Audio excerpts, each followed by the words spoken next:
All right. Anyways, my video's not coming on, Skip, but hey, just want to, I know you've had a lot of wins as a head coach. You've had a lot of Pac-12 wins as a head coach and an assistant coach, but this is your first Pac-12 win as our coach. And that means something to Washington State, the storied history of our program. And it's been a long road to get here after last year's stop, getting this team up and running. But I just want to make sure you heard it from me. Congratulations. We're proud of you. This is the first of many Pac-12 wins.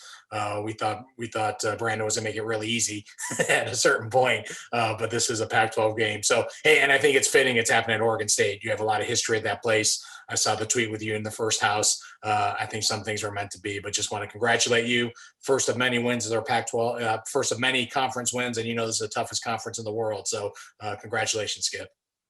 Thank you, Pat. No, I took Brandon White. He made us all look pretty smart tonight, and so did those bidders. They really showed up. The kids showed up. The energy was awesome. And for me personally, obviously doing it in Corvallis is in our first Pac-12 opportunity. This is where I started. This is my first Division I job, and I owe Coach Casey a ton just for giving me the opportunity. And I owe you a ton of credit and everything for being here. We're so proud of these kids. They absolutely brought it tonight. It was really fun to watch. So great night for the Cougs. Congrats, Skip. You guys earned it, and get a good night of sleep. It gets harder tomorrow. It's harder tomorrow. Yes, sir. All right. Thank you, Pat, for jumping on our special guest. Coach, we do have a couple media members. We'll go Jamie Vinnick from Coug Fan. Go ahead, Jamie.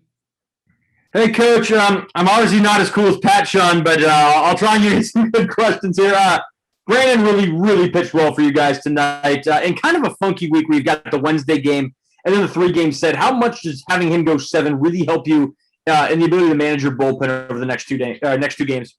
Yeah, Jamie, we talked about that down the line, but anytime you get that type of effort from any of your guys on a Friday night, the weekend is much different, and obviously Zane's been our guy on Fridays, and he hasn't lost with us, but we thought with Brandon and his velocity and him coming along, he put him in the lights, and that 94 looked pretty firm, and then having Zane, depending on whatever happens, win or lose, to come back in game 2 with Zane.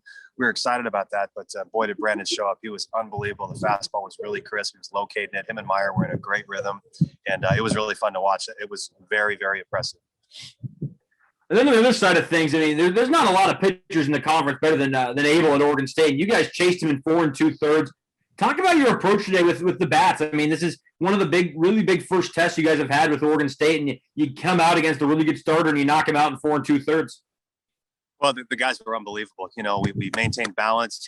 I think when you face a guy like Abel, and he's just tough. He's 3 pitches for strikes, and he's got a real breaking ball and a real changeup, and he does not fall into Eddie patterns. He's just tough. He's one of the best pitchers in the country. And I think for us, we didn't get down. There was going to be some strikeouts. You need to know that, but you got to remain balanced, see the baseball, and put a good swing on it, and make late decisions, because he's tough and he's going to give you 3 choices to swing. So he's really tough. We were unbelievably proud of our hitters tonight. They showed up. They were tough. We competed. We stayed in the middle of the field, and we had 2 strike, 2 out hitting.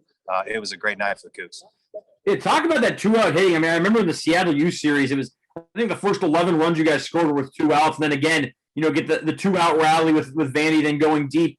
Just talk about you guys' approach with 2 outs and how important that is to, even with a couple guys out, to be able to kind of get something going and score runs that way.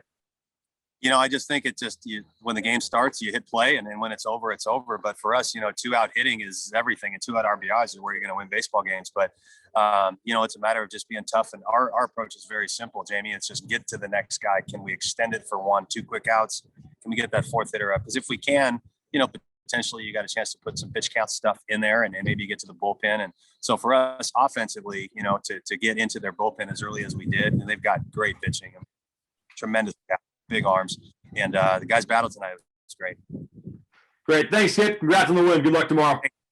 Thank you. All right, Coach. Next one, Theo Lawson from the Spokesman Review. Go ahead, Theo.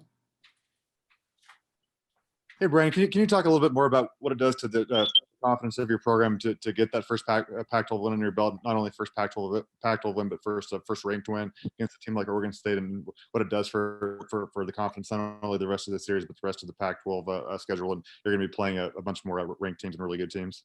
Yeah, it does. It does wonders for our confidence. And, obviously we've got a great challenge again tomorrow. These guys are just still run pitching after pitching at you. And they're just, it's a great program. It's a great conference. But, for us, one of the things, Theo, that we talk about is, until you do it, you can't do it, you know? So it's one of those, you just got to get over a hump, and it starts with a Friday night win, and then it starts with a road series, and then it starts with everything, you know, everything is always a first. So I reminded the guys of just where they were a couple of years ago, and to come in here into Corvallis, we were really excited at this opportunity because for us, you know, it's one of the toughest places to play in the conference on the road. So for us, this was really what we were hoping to get, because it really doesn't get any tougher than this. So, and you get Abel thrown at you.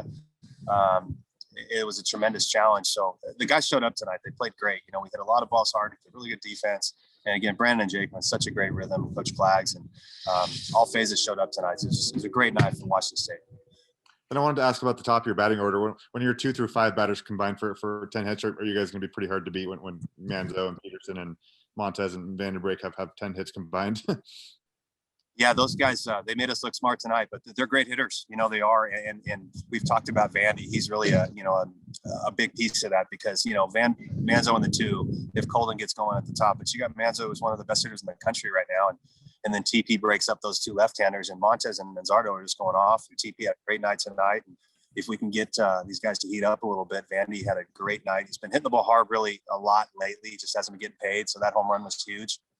He got Meyer and Jake and Jack, you know, and then we had Keith out there tonight. We got a chance to have a pretty good lineup, but what we talk about is just stretching it and lengthening it. But certainly we do have a nice little 2 through 5 thing going right now, and we hope to continue that.